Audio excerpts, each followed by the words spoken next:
And we are on the internet. Hello, everyone. What's up? We are officially on the internet. Hey. What's up, Natasha? What's up, Martin? What's up, Sydney? Been a while. Yeah. Who else we got on here? What's up, Sydney? How's the job? The job. That's about all we can say about that. The really important job.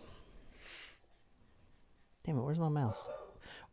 So, what's up, everyone? Let's freaking get it going. What's up, Alan? Let's get freaking pumped. Oh, Alan's on here? What's up? What's up, Alan? He says, what it do?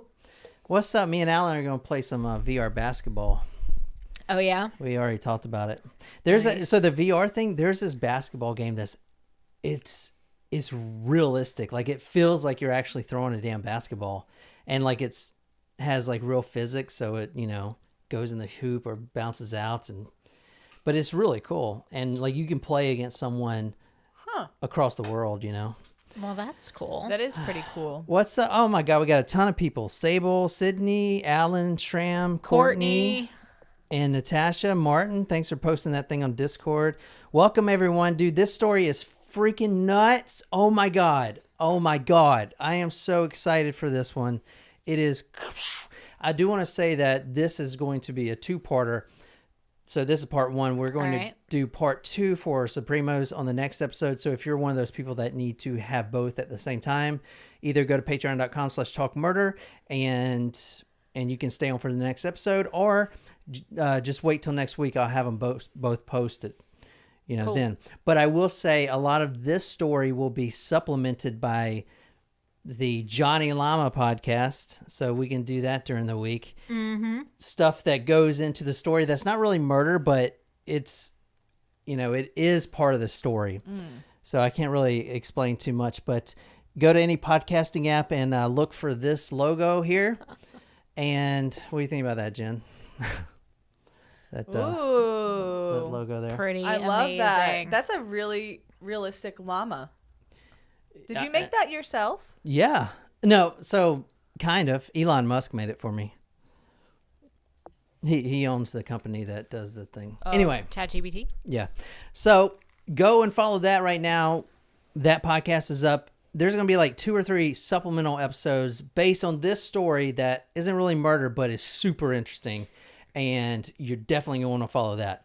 But these stories will be out next week. Anyway, that's enough for me. Boom. Were you able to make this a 404 found for the next episode? Like 404 not found? Oh, shit. No, I forgot about that. How did you man. forget? I was Damn thinking it. about that all week. 404 missing. Oh, Yeah. wow. I came up with that, right? No, Shram. someone I think else Shram did. did. So this is 403. So unless we do a missing persons next time, Shram, our good friend, wanted to do 404. Body not found. Oh yeah, that'd be great. Damn it, we kind of have to do that now. Oh, Maybe- you have a missing persons case So in your are you pocket? going to release Yeah. part All right, 2 part 1 as of a this. 405 instead? No, part 1 will be out on Monday of this episode right here. Then I'll do a missing person, body not found for 404. That'll be out on Wednesday, and then we'll do the part 2 on. All right, so on that Friday. means we got to record virtually either like Monday or Tuesday night. Yeah, we're gonna be doing that. Probably Monday because that- we have a game on Tuesday. Cool. But all right, let's get amped up, man. I'm excited. All right. Well, this one is for Tasha. Taco Supremo. Tasha. What's up, girl? Nice. Hey, Tasha. Hey, Tasha. What's up? You forget it. Or you seemed lost. You seem to forget what we were about to go do. No, I didn't forget. I have a very slow reaction time right now. I need to get some energy. Do you I want told you to take that kratom in there. I know. Do you want a Red Bull? John has sugar-free Red Yeah, Bull. grab a Red Bull. Those things are great.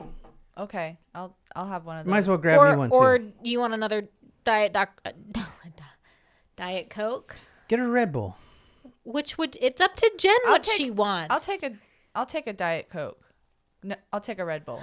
2 Red Bulls. John please. was like, wrong answer. Yeah, maybe bring some vodka in too. I don't know. All Isn't that what people drink with those? Yeah.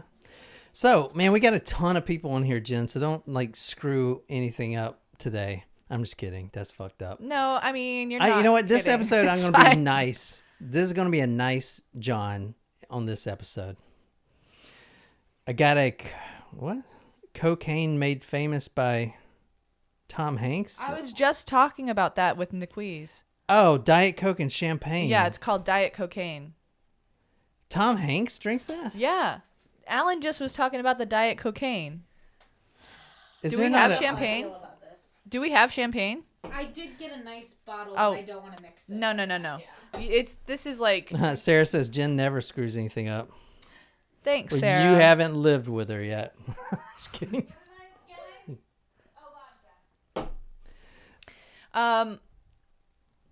Yeah, I don't know. I was like, my eyes were closing on the way driving here. At one point, I was like, skirt. That's screwed up, Jen. Did you? It's the truth. I don't know what you want me to. I'm like exhausted. I need a vacation. Well, I can. We have like sunglasses you could wear during the episode and take a nap if you want. No, I actually thought about wearing sunglasses so you couldn't yell at me if my eyes close. I was gonna get you those googly eye ones. The yeah. ones where it looks like your eyes are actually open. Yeah. But no, I'll be okay. I will be okay. All right. Well, take us away then. For Tasha, This for Tasha. not Natasha, but Tasha. Tasha. Ta- Taw. Tasha. Oh, Tasha. No. Tasha. Tasha. Surprise shots. Surprise shots. We don't know what they are because they're a surprise. All right, Tasha. Tasha, thank you very much for your patronage. Cheers. Oh, this smells good. Apple something. Ooh, Sour apple. that That's is one of really my sour. favorites. What is it? What liquor is that? It's sour apple. Liquor. That's a liquor? Schnapps. Yeah. Yeah. Oh, schnapps. Something. I don't know. Yeah. Did she request that? No. Man, y'all can request shots, you know. If you sign up on Patreon, just throw it in the Patreon message or Discord, whatever. Yeah.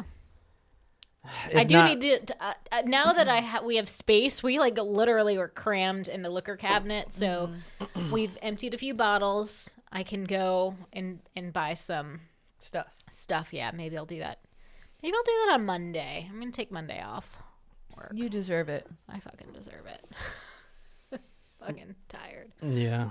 We all had a stressful week, but we're here now.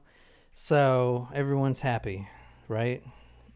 Yes. You guys sound so depressed. No, we're Just here. tired, but I'm here and I'm happy. Oh my God, my eyes are getting bad, dude. I cannot see this thing.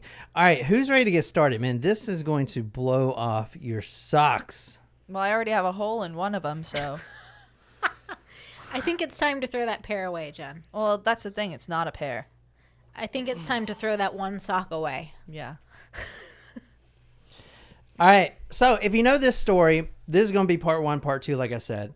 If you know this story and you don't know the details, don't look it up. Just follow these episodes. Follow me, okay? Follow me and follow the Johnny Llama so you really know why some people do the things they do, because I went really deep into some things and I'm super excited. But don't be looking it up or looking ahead or anything. It's best if you just follow me, and I'll take you to where you need to go. So, Like Willy Wonka. Yeah.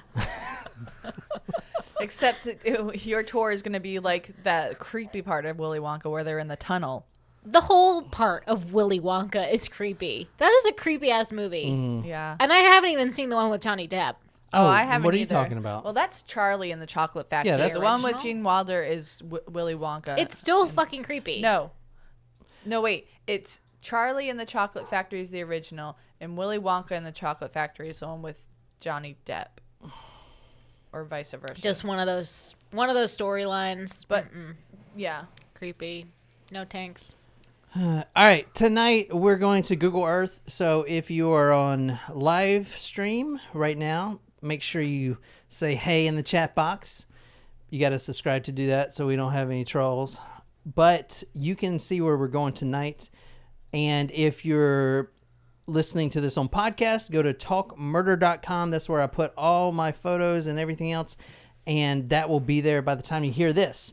But tonight we are going to 18241 Colina Norte. And I'm pulling up the Google Earth right now. Do you want to take a guess where that is? No. No, I would like to decline a guess. Thank you. Thank you for asking, though. You too? Can you repeat the question? 18241 Colina Norte. Would you like to... Colina Norte. I'm going to say we're going to Mexico. I was going to say Spain, so I'm declining my declination. And Your you're going declaration? to go Spain.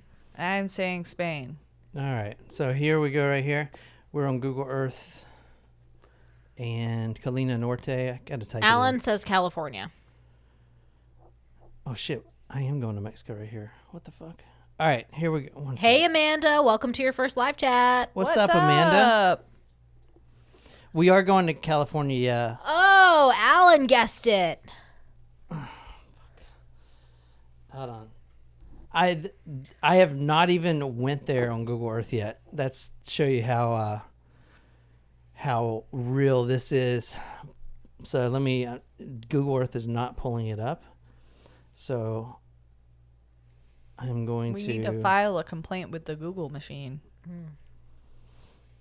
Let me see. It's the Google machine's mad at John Oh, because got he's it. not using the Google machine as much with ChatGPT. Yeah, I got this new thing, ChatGPT. That's the AI thing, right?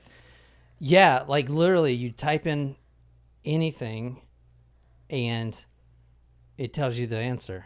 You know. Anyway, this is what we're going to tonight. Has it evolved? Like with AI, I know it's kind of... It does improve, yes. Yeah. It's pretty good. I mean, do you have something to ask it? It doesn't tell the future, obviously. But let's ask it what Talk Murder to Me is. Yeah. Okay. I don't think it does anything recent, I thought. Are we too recent? No, I don't think so. I mean, we've been out for almost 5 years. All right, so we're going to Rancho Santa Fe. And What's up, Oregonian Thug? what's up? If anyone knows the story, you can type it in the box, but don't spoil it for anyone. Okay. So don't type it in the box then, because we have access to the box. Oh, Yeah. you What's do in too? the box? Well, I peeked. She can see. Oh, man, we can't get a freaking front view of this bitch. Damn it. That's This a looks like a big very house. wealthy area. Are we doing part 2 of the Mansons? Like, what are we doing? No, this is not part 2 of the Manson. No, he already said this was a part 1. Oh, okay. Damn it. There's no, like, street view of But this it bitch. looks like we're in a ritzy... Oh, actually, there's one up here. Maybe we can see. Or is that the pool? That's the Or pool. they... Yeah, that's Jesus a Christ. pool. These Those are people tennis courts. People are too fucking rich. Well, no worries. I'll pull it up on Damn. It's beautiful. Damn, it's like private. But this is it right here. What the fudge? $5.7 million home. Where is the damn home? Let me type in the home address. Oh, I thought you said Norte. It says Fuerte. Huh? Fuerte. Hold on. Did I type in the wrong thing? Maybe. Oh shit. Well, that's oh fuck, I think I did. Oh. Oh my god, We're no wonder. not going to that house. Sorry guys. Yeah, Colina Norte. What the hell? Sorry guys. I probably should have looked this fucking thing up. I thought it would just show up. All right, we're learning together though. That's all good. Natasha's dissing you about the Charles Sabrage case in part 2. He said he waited so long he's out of prison.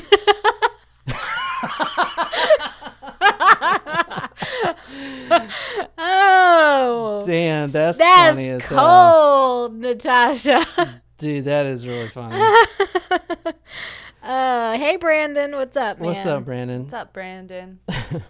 I'm trying to find this location. I can't. That is funny. That's fucked up, man. Yeah, it's great. She said I She waited went there. too long. He done got out of prison. I wonder what he's at right now. He's probably just totally vanished again. Yeah. You don't think so? Maybe. All right, hold on a second. Give me a second. Y'all talk. I'm gonna find this damn thing. It's giving us permission to talk. I was gonna go get another Diet Go Coke. get one. I It can later talk to myself. changed. The street changed. No shit. Well, that's why. That makes more What the sense. Fuck. It was so bad Like, they changed the name of the yeah. street. I'm guessing so, man. Like, what in the hell? So now it's, instead of Colina Norte, it's Paseo Victoria. I will say the book I'm reading from this came out in 1997, so forgive me, please. But still, like, could you imagine living somewhere for all of your life and then all of a sudden they decide they're going to change the name of it? Like, I guess so. I mean, so that's why I didn't know. Because, like, I'm typing in the right thing, but it's freaking... They changed the damn name. But still, we can't even get a freaking view of the damn place. Anyway, it is a big-ass fucking mansion. Let me tell you. That's this right here. This one right here. wow. Huge mansion. This is not the Charles Manson case, but a different one. And let me show you actual pictures of this place, the actual house here. Let's see if it's on Zillow or anything. Okay, this is it.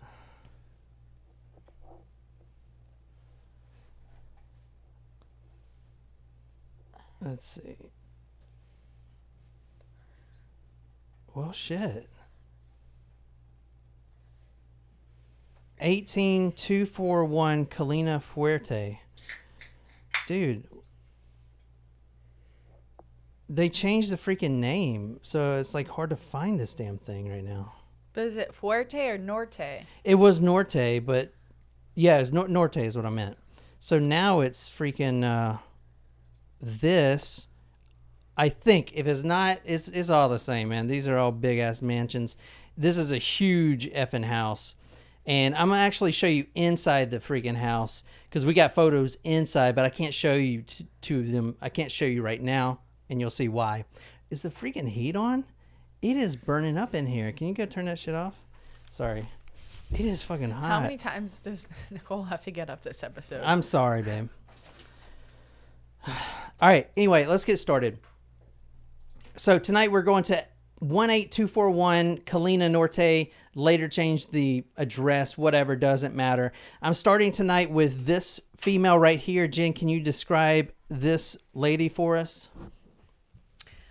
She looks like in her 20s, maybe like mid to late 20s. I'm guessing by her hairdo. Oh, there you go. 60 in the 64. 60s. It says that. Oh, never mind. Okay, in her high school yearbook. Oh, well, maybe not her high school yearbook. Maybe she was a teacher. She doesn't look to be a teenager. Maybe I'm wrong. Yeah. No, she's wearing a cross. She's over.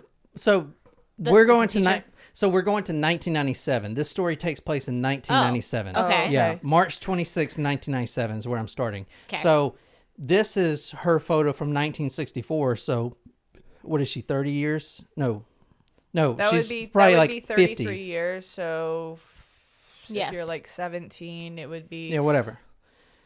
No, you're good. Go ahead. Tell me. She would be about 50. Yeah. All right. So that's that girl right there. She is a brunette. She's very pretty. And 50 would actually be correct. Yes. yeah, okay. All right, this house that we're going to, 7 bedrooms, 7.5 baths, swimming pool, spa, tennis courts, and we're starting this story March 26, 1997. It is the morning time. However, the exact time period is unknown. So we don't know the exact time, but most likely the 26th of March. And this woman here, her name is Judith Ann Rowland. I'll put her photo on talkmurder.com, the one I just showed you. She is, this is during the morning time. It's probably like 10 or 11. Let's say 10 or 11. And this is a big mansion. And there are quite a few people in this house. Mm-hmm. However, she kind of notices, and she's upstairs in a bedroom with two of her girlfriends. She starts to notice that is pretty quiet in the house. You know, this is a big house. There's so many people in there. Like there's a lot of people living in the house, you mean? Yeah, there's a lot of people that live in this house. Okay. So odd. In 1997? 1997. Now, she's not saying, okay, well, this is just... She knows why it's so quiet. She's just kind of like, you know, she feels good that it's so quiet. It's silent, and she can collect her thoughts. Mm-hmm. Anyway, she is laying on her bed at this point, and her two girlfriends are in the same room, and they're also laying on separate beds, and they're all just drinking. They're actually drinking vodka, which I think we're drinking. Well, that's appropriate. Did you pour some in here? No. Oh, pour me some, please. You have to do a lot of work today. Just today? Well, like, we're making you do all kinds of stuff. Just today? What are you going to make me do? No, I'm just saying.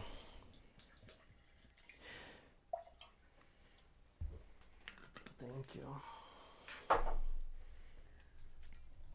Hey, Darren. What's up, Darren? Hey, Darren. How's Uck? So Judith is sipping her vodka, and she's just relaxing on the bed. She kind of looks over at her two girlfriends and notice they had been talking, you know, just about things and life and stuff like that. She notices her two girlfriends start to kind of doze in and out, you know, in and out, kind of just sleeping here and there. So being quiet, she sits up in her bed, and she has a painter's mask, an N95. Yeah, N95, the COVID thing. Yeah, the COVID masks, yeah. I thought that would be funny. No. The now infamous. Everyone Hard knows. to get. Yeah, everyone knows what mask to get now. I don't know. Yep. Anyway. So she puts on her N95 COVID painter's mask, and then she's really quiet. The door's shut, and she kind of gets out of bed. She walks over to her friend, one of her friends, and this is her right here. This is her right here, an old photo of her. Her name is Julie. I've said it right once. Hold on. La Montagne. There we go. Julie. Okay.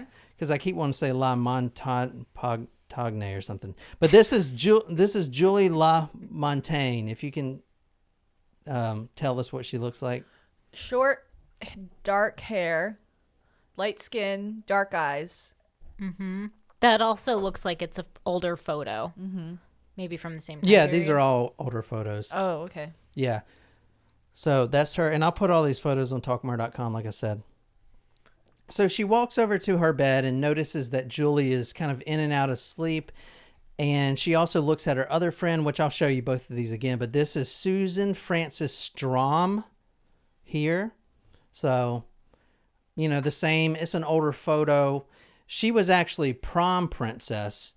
She's apparently really pretty. I mean, she kind of looks pretty, I guess. I don't know. It's an old photo. This is like 60s. Mm-hmm. What do you think? Yeah, she's pretty. Young, it looks young. I didn't know what prom princess was a thing. Well, at our school, the prom princess is prince and princess are juniors, and then the king and queen are seniors. Because we only do one prom, and juniors and seniors can go to it. Interesting. Which is, yeah, it is interesting. Because when I was in high school, only seniors got a prom. It was juniors and seniors for ours, but we did not do prom, Princess. king, queen shit. And like, then again, it was an all-girl school, so yeah. We should host an adult prom, like just for adults. I have actually said that to some of my coworkers. That would be so cool. Where are we gonna host it? I'm surprised you're into this idea. I mean, it'd be like the Carrie. like the winter. Oh God.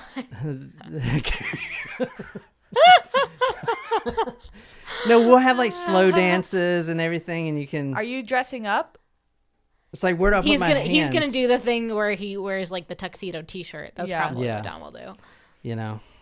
Anyway, all right. Judith Rowland. She sips her vodka. She walks over. She looks at her two girlfriends.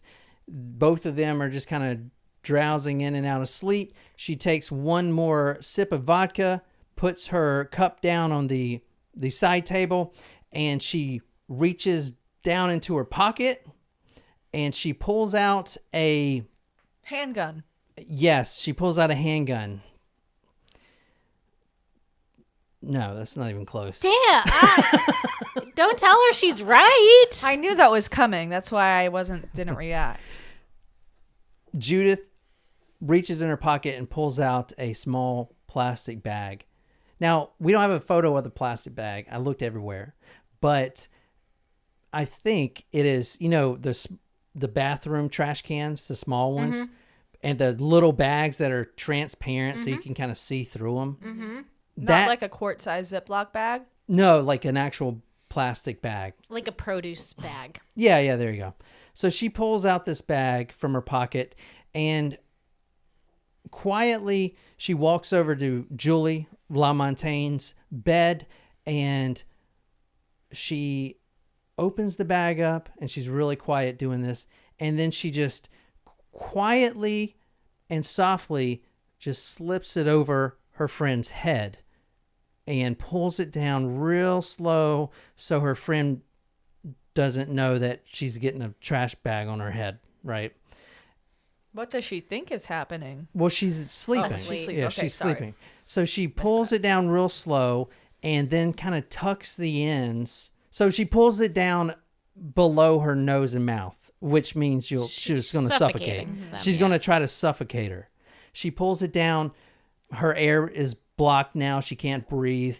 And she quietly tucks the ends under her neck. And she notices that her friend, Julie, twitches a little bit, but, she must be sleeping. So she doesn't actually know that she's suffocating to death, but her body does do an involuntary kind of twitch. Scary. Yeah. Now, she then reaches down and just as quietly takes a blanket, a purple blanket that was on Julie's bed, and she puts it over her head. And Julie's going to die right there on the bed. Jesus. So, what do you guys think of this shit? That's pretty brutal. I'm wondering why she had the N95 mask on. Was it so that Julie couldn't feel her breathing when she was... It's a good question. That it's either that or COVID. Or actually, then it was like SARS, wasn't it? Or the bird flu or some shit. Yeah, 97, yeah. No, I don't know. I'll tell you why she's wearing a painter's mask here in a second. So she puts the blanket on her friend. Her friend is now passing, dying, suffocating. She doesn't even know it. And then Judith, she turns and looks at Susan, and she starts to walk over to Susan. All right. She reaches into her pocket. Susan's sitting there. She's also in and out of sleep. Judith pulls out another trash bag. I guess she just carried around trash bags in her pocket. All the time. She pulls out another trash bag and she walks over to Susan's bed. All right. Now, before I go any further, let me tell you about the woman that was just killed. Okay. So once again, this is Julie, the one with the trash bag over her head. This is her right here. And let's talk about her. Let's try to find out why this happened. So she was a former missing person. Now, this is before 1997. This is way before. She first vanished in 1979. So this lady right here was presumed dead at one point. She was missing. Her family had no idea where she was. 1979, she goes missing. However, years later, in 1990, so 11 years later, she shows back up unannounced, unexpected at her foster mother's home. Her foster mother is Teresa Boucher is her name, and she never forgets when her daughter showed back up. She was just shocked, like, where have you been? The foster mother says, quote, "We lost a daughter, but we really lost her 21 years ago. This was just the final loss." We're talking about the one that I just talked about, the 1997. Yep. A background from her, she was an honor student at her high school, a national honor student, a great person, and she was, quote, A nice person and a little on the quiet side, said one former classmate. She graduated in 1974, 1 year before she first went missing from the University of Mass Amherst in nursing. So she was a nurse. Okay. Her father... I got into UMass Amherst. I almost went there. The zoo. I got into University of Phoenix. Proud of you. Because ECPI wouldn't accept me. Is that one of those things? Yes, or CCPI, I think. Or was the one that like closed their doors? Like University of Phoenix. no, they didn't. Did they? I believe so. Is it not They a closed thing their anymore? doors. Yeah, I don't think University of Phoenix is around anymore. Oh shit! Wow, you could sell your degree. Does my degree not matter? I mean, it never mattered in the first place. It does matter. I didn't even take my own. I mean, It's fine. Okay. Right before she goes missing, her father, her rock, her everything, they did everything together, father and daughter, suddenly passed away. This left her completely disheveled. Quote, she loved him so much, she thought he was her knight in shining armor, says Julie's brother, Andrew. Quote, when he passed away, Julie just freaked out, and then she met those people, and it was all over, end quote. So in 1979, right before she goes missing, she shows up at a family gathering, and she's talking to her brother and all of her family members. She's trying to explain this new thought process that has came over her, this new religious ideology that she has recently inherited. And it seems to them that even her, she didn't know what she was talking about. She couldn't explain it, and they could tell she had no idea what she was talking about. And then all of a sudden, a day later, she's gone. So that's all they knew. And then she came back, and now she ends up in this mansion in California with a bag over her head. Okay. So I'm trying to like, how did we get there? You know, like, how did this happen? Right. All right. So she was telling her brother about this new religion. Her brother said, quote, at the time she was preparing helpless people for their future life. She said she was taking the aged and sick and preparing them. Oh boy. Andrew said, quote, I told her that I thought she was crazy to follow these people, and she just told me that she had another belief. And that's all she says. Months later, she writes her family saying that, quote, I want nothing more to do with you, end quote. Her brother Andrew said, quote, she was weak, unstable person. My parents spent 20 years trying to find her. Dang. Now, going back to Judith, the one who put the bag over Julie's head. She's dead. We're not going to talk about her anymore. Okay. But now Judith looks over at Susan, her other friend, and she takes that bag, same size bag, out of her pocket. She unravels it. She opens it up. She walks slowly over to Susan's bed. She puts that opening in the bag over Susan's head and quietly brings it down, first over the nose, then over the mouth. And she noticed with this one that Susan, she didn't twitch like Julie did. And then she looked at her face and she saw how peaceful, and I would even imagine that Judith was thinking, wow, what a really pretty girl while she's doing this. If you see her right there.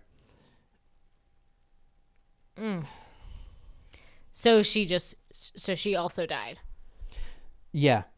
I didn't know if you were going to say that she woke up and while all was happening. No, she died. She didn't. So when Julie pulled down the bag over her nose and mouth, she didn't twitch like the other one. She did suffocate. Judith tucked the bag ends behind her neck, and she thought that the reason that she probably didn't twitch like her friend did is because the mixture of vodka and phenobarbital that she had been drinking had probably already kicked in. She did have a pulse, but just barely, so she didn't feel anything. but she did suffocate. All right. This is from ChatGPT. I asked ChatGPT, what is phenobarbital? And this is what it gave me. Phenobarbital is a long-acting... Well, actually, let me just show you the website because it's pretty cool. Real quick. You guys okay with that? Yeah. So if you guys don't know what this is, man, this is the future right here. So literally, I had asked it... I'm not going to lie. AI scares me.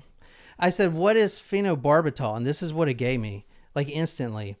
Phenobarbital is a...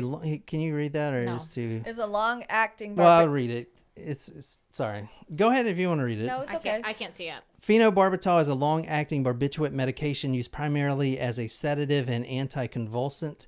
It is also used to treat anxiety, insomnia, and seizures. Phenobarbital works by depressing the central nervous system and reducing brain activity. Pretty good definition there.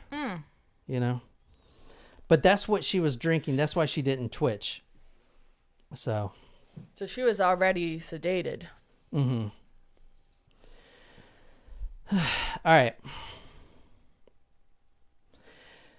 Let's talk a little bit about this girl. Susan, the one who is killing them? Susan. Oh. We're talking about Susan Yep. now. This girl that she just put the bag over, and right when she put the bag over her head, she give Jen that friggin' drink. Drink the Red Bull, Jen. I know. Jen, I can just put us on, man. No. Like Nicole and I. No. I mean, I don't mind. No, I'm going to drink this Red Bull. Because I'm interested in this story. Oh, okay. But normally you're not, huh? So all the other times you sleep, you're just not. No, that's not what I... You had to know that we were going to do that. Yeah, I know. All right, Susan Francis Strom, she just got the bag pushed over her head. She... You need to get, like, those clothespins. Now, let's go back 20 years before, and this is in Susan's life. She met this guy, David Van Sinderen, and they became a hot topic really quick. This is this guy right here. He looks like a big old goober, doesn't he? Yeah, like Woody Harrelson. Woody. Yeah. Yeah, he's... very, very defined bone structure. Mm-hmm. Big nose. So kind of like Woody Harrelson playing a villain mixed with Jason Statham. No, mixed with I can see that. Yeah, I can see that. With the guy from Always Sunny. Oh yeah. All right. I see that. David met Susan in 1975, and he was just enthralled. The first time he saw her, she had walked into his botany class. Now, this is college. They were studying at Corvallis University. She walks into his class, the botany class, and he is just enthralled. A, quote, dark-eyed former prom princess. Both of them started talking, immediately fell in a deep, passionate love. They found out they had a lot of the same interest here. David, who we're going to talk about him later, he's just the boyfriend, so I'm kind of preferencing Susan's life with David, right? Okay. David is an environmentalist who shared the same passion for the planet as Susan did, like protecting the earth, hippie type of shit.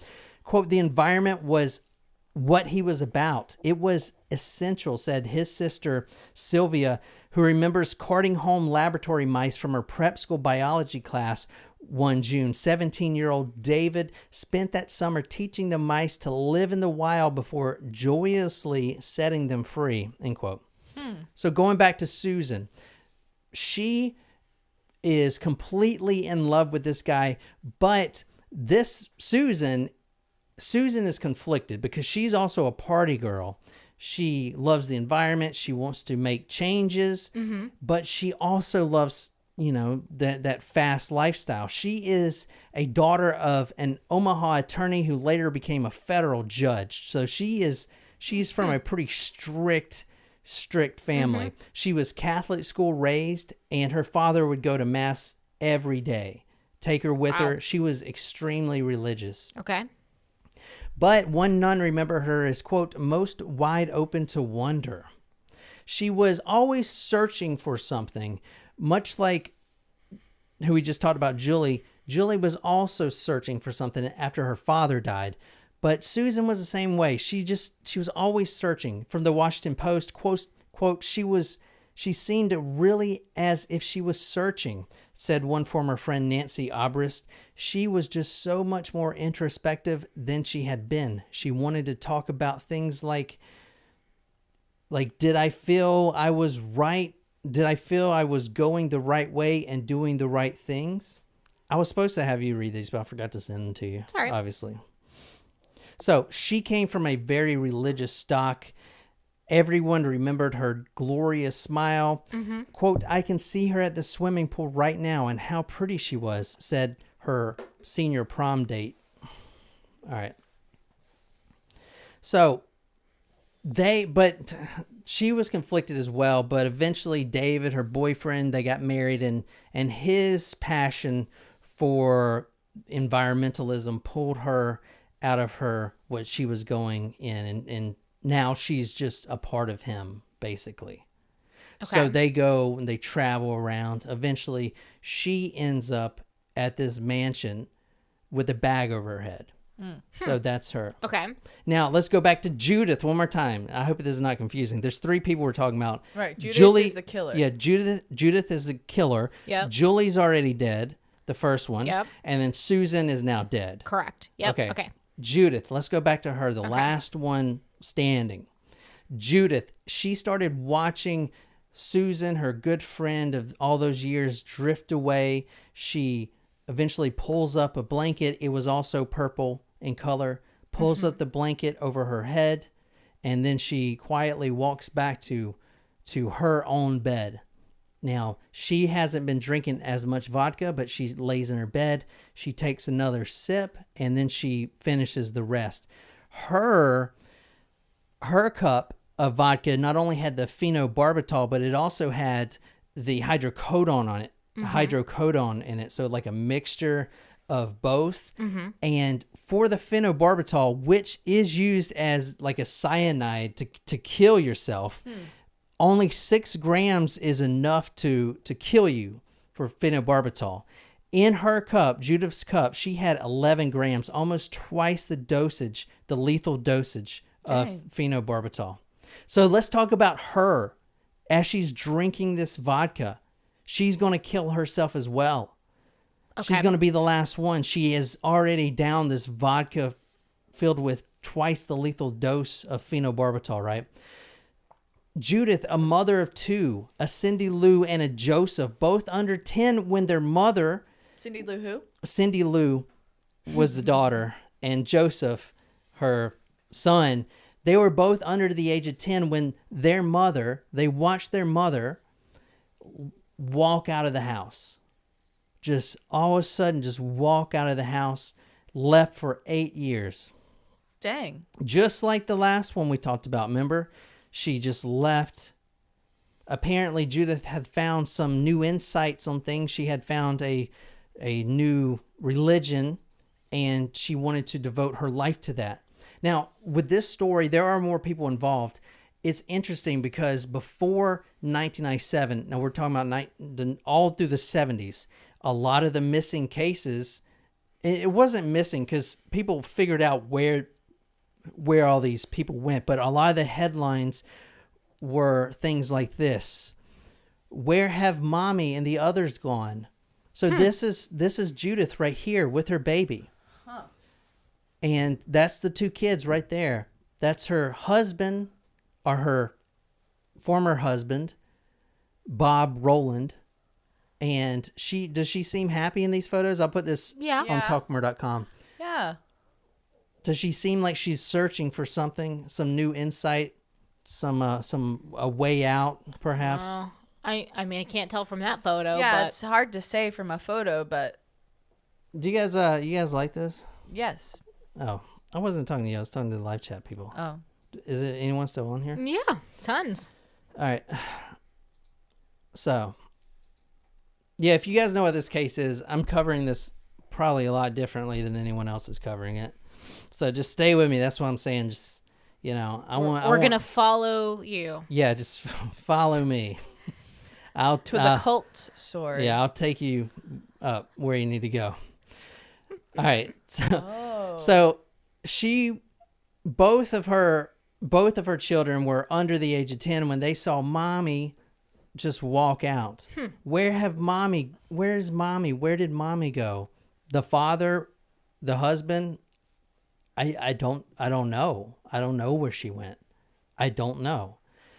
Chris Neary, a high school chum, said, quote, she was real active, always having fun. She was on the pep squad. Her principal, a Susanna, said that she was a typical small-town American girl. She was pretty mainstream. BC, a BC average student, nothing noteworthy. She never ended up on any honor rolls or anything like that. But she did attend both her 5 and 10-year high school reunion. Now, shortly before her 10-year reunion, something happened. Much like Julie, who had lost her father all of a sudden and put her completely in disarray, disheveled, doesn't know what she's doing in life, kind of just going in circles. Her life is completely turned over. Looking for some meaning. Much like Julie, her best friend, Susan's best friend, high school best friend, committed suicide right before their 10th anniversary, high school anniversary. Anniversary. Judith went into a tailspin after that. She was already married and, kids and stuff like that, but she lost it. She lost her way. Completely just lost the meaning of life. So, I mean, those are pretty traumatic events for somebody to experience, for sure. For sure. Where did mommy go? That's what the kids would ask. Mommy, where'd mommy go? Is she okay? They asked that question until they finally received a letter from her. And this letter said the following, quote, think what you will. I am doing greater work for him and will have eternal life. I don't love you anymore or the children. Ooh. They belong to him as I do. That's what she sends her husband. Wow. That's pretty harsh. That's fucked up. But also, is him... Yeah, him is capitalized. Is him God? Like a cat... Because she was very Catholic. No, that was one of the other girls. That was Susan. But are they talking... Is this like a traditional God in Christianity? Or is this something else? Like cult leader type thing? Honestly, no one... I mean, I'm trying to pull out the actual letter so you can see it yourself. No, you're good. This is... Let me see. It's kind of interesting. I want to show it to you.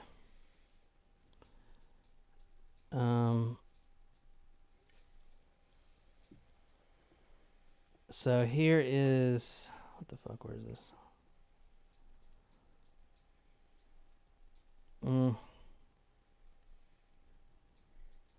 Damn it. I don't know where this fucking thing is. It's all right. All right, I don't know. I can't find it right now. But yeah, I pulled that letter from the Los Angeles Times. I'll put it on talkmore.com when I find it. But yeah, what I was trying to show you is the him is capitalized in that letter. Mm-hmm. So I don't know what she's talking about. Is she talking about God or a cult or whatever? But she just said him. That's all she would talk about. And this photo right here, if you see the sub headline, it says "Invitation to an Unearthly Kingdom." Yep. So that might kind of give you an idea. And does anyone on live chat know what we're talking about? There were a few people that guessed cults, and there were a few people that guessed Angel of Death cult. Angel of Death? Mm-hmm. An Angel of Death cult. Let me give you another hint. Judith considered herself a part of the away team. Maybe that will give you a hint.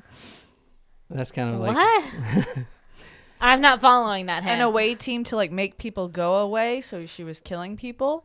her husband, Bob, moved on, finally, filed a divorce in 1975. Before she left, Bob felt that his wife was lacking something deeper, that she lost the meaning of life, and she's trying to find it somewhere. Mm-hmm. So she started listening more to her mother, which her mother was extremely religious, and she actually baptized Judith on three separate occasions. The mother found two friends, we'll say, and they had a message, a very different message from any religion that she has heard before. So the mother got really interested in it, and eventually the daughter followed. Okay. I guess I'm just kind of interested because usually you only get one shot at baptism. Like, it's not something, at least in Catholicism. No, you can baptize more than once, right? Like, I was baptized when you were older, right? Not in Catholicism. You only get baptized once. It's like it's the first sacrament of initiation. But I don't know. I didn't say she was Catholic, though. So obviously she's not Catholic. No, I'm not saying that she is Catholic. I didn't realize that even in Christianity, you get baptized more than once. No, so in Christianity and baptism, you accept the Lord and Savior into your heart. Confirmation. And then it's more of a demonstration, right? So it's like, I believe in God, baptize me. Catholics are like, okay, you're now a baby, so before you do anything fucking sinful, let me dunk you in this tank real quick. We also have confirmation when you're like a teenager or older. You don't have to be a teenager when you do it, but typically that's when you do it. That's like, I guess the same thing as saying like, I believe in God, like I'm gonna follow the rules of the Catholic Church. All right, let me see. Reminds me of Righteous Gemstones when they did some baptism, or that episode of Curb Your Enthusiasm where Larry's brother-in-law, who is Jewish, gets baptized. And I forget you guys aren't really Curb fans. All right, so are you guys in a long time. You guys interested in this story on live chat? I hope you guys are. We're almost finished here with this first episode.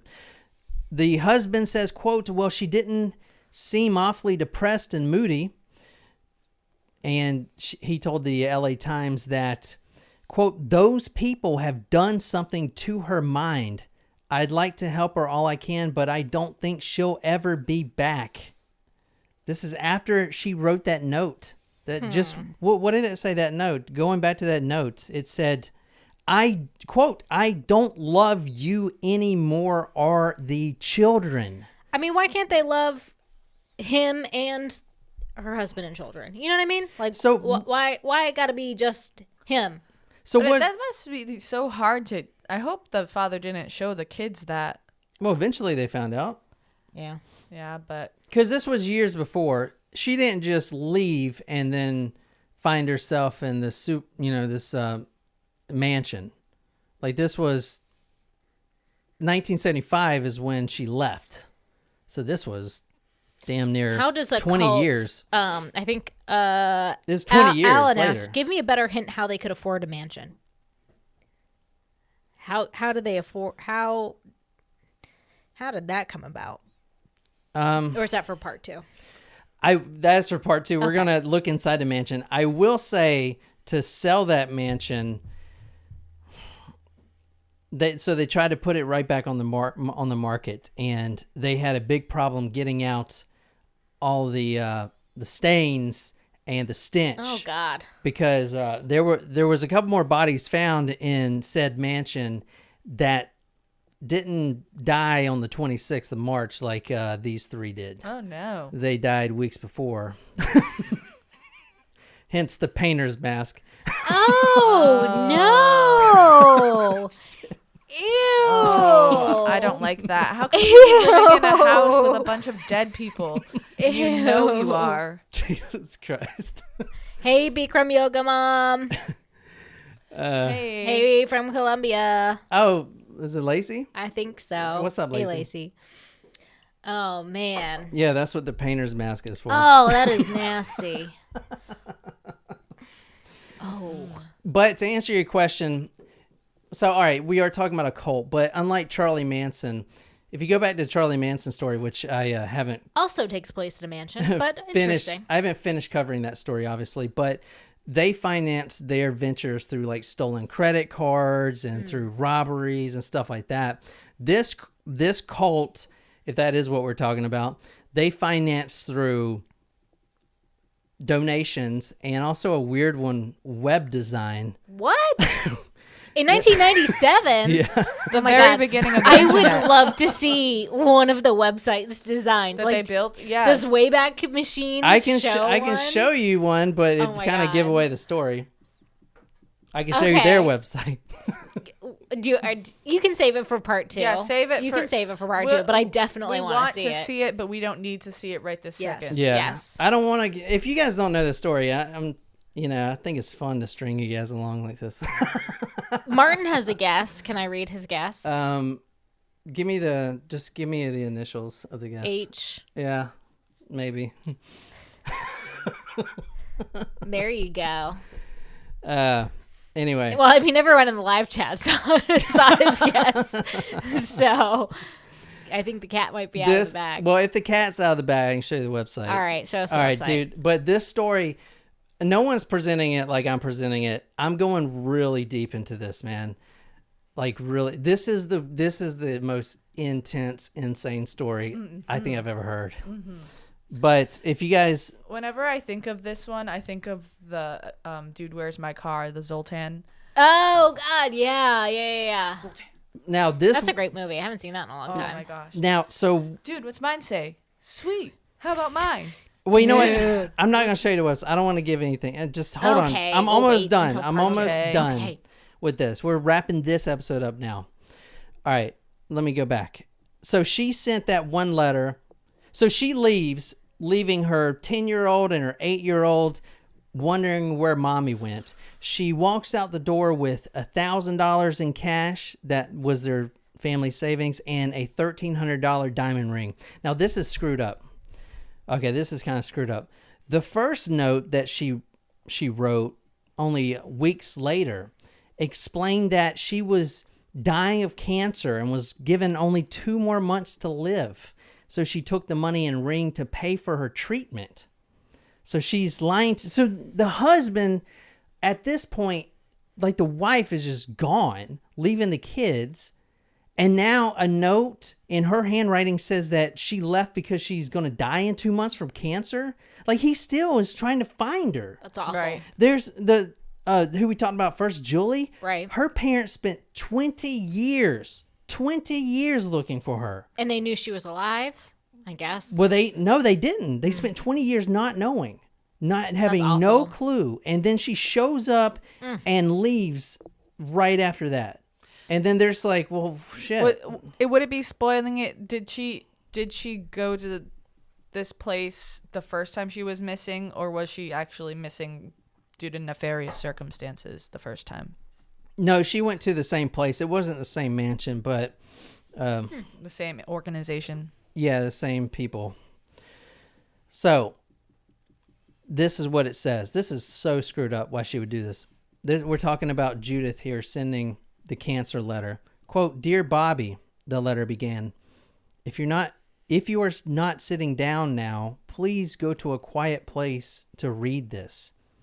My darling, how do I tell you I have decided to go away because I love you so much I couldn't bring myself to tell you of my illness. But 1 month later, a second letter came in. Now he's contacting the news, the police. No one knows where she is. She's dying of cancer. She only has $1,000 and a $1,300 engagement ring. Allegedly, yeah. You know, so a second letter came in a month later, and on this letter she mentions nothing of her illness.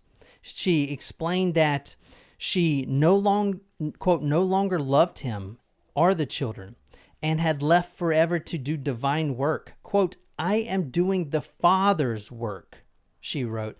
I have given him my life, and in return, he has given me mine.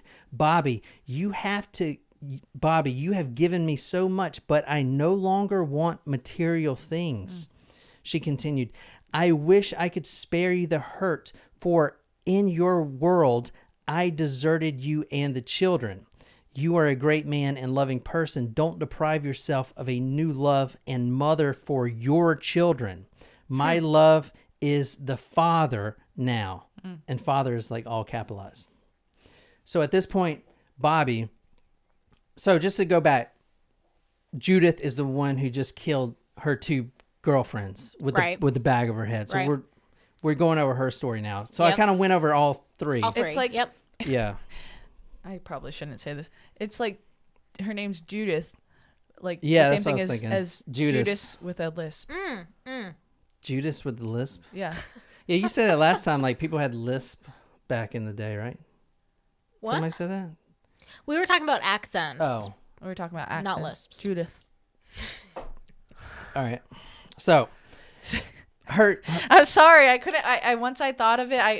It's been sitting on me since like. It's okay. Don't hold back. It's the fine. beginning of the episode. Her young children constantly ask about mommy, but the husband, the father, eventually said that mommy was, quote, sick in the head. Sounds like it. And this is what he told the LA Times, quote, I had told them we just have to go on and start a new life for ourselves. I didn't see any sense in lying to them. So they were 10 years old at the time, you know? So, I mean, now they're grown up because mommy left 20 years ago and now she's dead in a mansion. It's like, you know what I'm saying? Yeah. All right. Now, so we didn't spoil it. We're going to end this episode up, okay? Okay. Part 2 will be right after this for our supporters, but I want to end this with a 911 call. Oh, so okay. if you guys want to read this. Now, the 911 call is, we're just going to read it out this book here, which I'll tell you what the book is here in the second episode. But if you can just like read this here, it's very short. Wednesday, March 26, 1:35 p.m. Caller. I need to report an anonymous tip. Who do I talk to? Okay, this is regarding what? This is regarding a mass suicide, and I can give you the address. Okay, what's the address? 18241 Colina Norte in Rancho Santa Fe. And that's a house? That's a house. Okay, what happened there? Well, I think there was a religious group that committed suicide. How long ago? Do you know how long ago? I'm not really sure. Okay, and how did you hear about this? I was notified by mail. I thought I'd pass it along to you just so you can know. Okay, can I get your name? No, I'd rather remain anonymous. I found out by mail? How long were these bodies sitting in the house for? A long damn time. So, at this point, let's go back to where we started. Judith had just smelled awful in there. Oh my god. Judith wearing her painter's mask had already covered up her two friends with a purple blanket, and if you want to, and everyone else was already dead. She was the last one. She was the last. Okay. This is her, supposedly. There are 39 of these that all kind of look the same. So, but the couple things you notice, they're all wearing the same clothes. They're all wearing the same clothes. And down to the sneakers. Down to the Nike sneakers. The Nike for real. Yeah. Nike jump. Should we go get a couple pair and I'll go put them on from the inventory room? Maybe you can find some that look just like that and you can monetize them. What else do you notice about this real quick? This kind of the purple. With the purple blankets. But what's under that table? A bomb? No. Like a duffel bag? A duffel bag. And beside the other body, you see this little red duffel bag. Oh, they all had duffel bags. Yeah. Oh, because they were gonna go after they resurrected, right? 39 people were dead in this house. They all kind of look like that. And I'm going to stop with this last letter. Judith, at this point, that phenobarbital mixed with her vodka and her applesauce that she had been eating. Applesauce. With the hydrocodone mixed in is really kicking in now. She pulls the blanket over her own head. and she goes to sleep. And this is the last letter that came in with her new name as Fleece. So instead of Judith, her new name is Fleece. Like the blanket. Yeah. Quote, "These two people are from our Father's kingdom," she wrote. "And that bright star we talked about has some connection to us. It's a spaceship. There's a big moment being started. Watch for the news of this to happen. We are the chosen disciples." Wow. I wonder if they're up on that star/spaceship now. So the case, and that's the end of part one. This case that is going to be long, I'm going to do it on my other podcast too, but it's going to be one episode, part one, part two for the suicides. We're going to talk about the autopsies of all the other dead bodies and stuff like that. But also murder. But also the belief system. I'm going to get into that on our other podcast that we just started. So be sure to tune in that. If you want to know the entire belief system, just find this logo in your podcasting apps. And that's kind of our new one. I love that. But the book we're reading from is Cosmic Suicide. We are talking about Heaven's Gate. This is the Hale Bopp, comet that went by.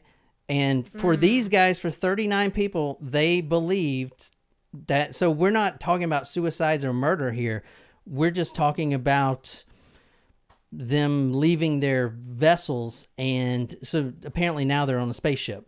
But we're going to go into how people got involved into this and what they actually believe, as well as go through the mansion and see all the rotting bodies that have been there for weeks. Ugh. And that's what we're going to start with next. But just let me show you this. You asked about the website real quick. Yes. Yeah, I just want to show you that. I thought you'd be interested. This is Let's the see website. This web design. The website that has not changed, and no one knows who owns it now.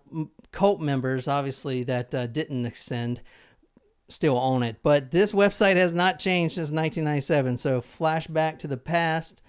This is the actual website, heavensgate.com. You can go there right now. Red alert, you see up here, red alert. They had just found out that Halley's Comet was coming by. It only comes by every couple thousands of years, so red alert. 76 years, I think. No, it's like 4,000 years. That's an... Halley's Comet. No, Hale Bopp, I'm sorry. Oh, okay. Halley's Comet, yes. Hale Bopp. Got it. Hale Bopp Comet comes around every 4,000 years.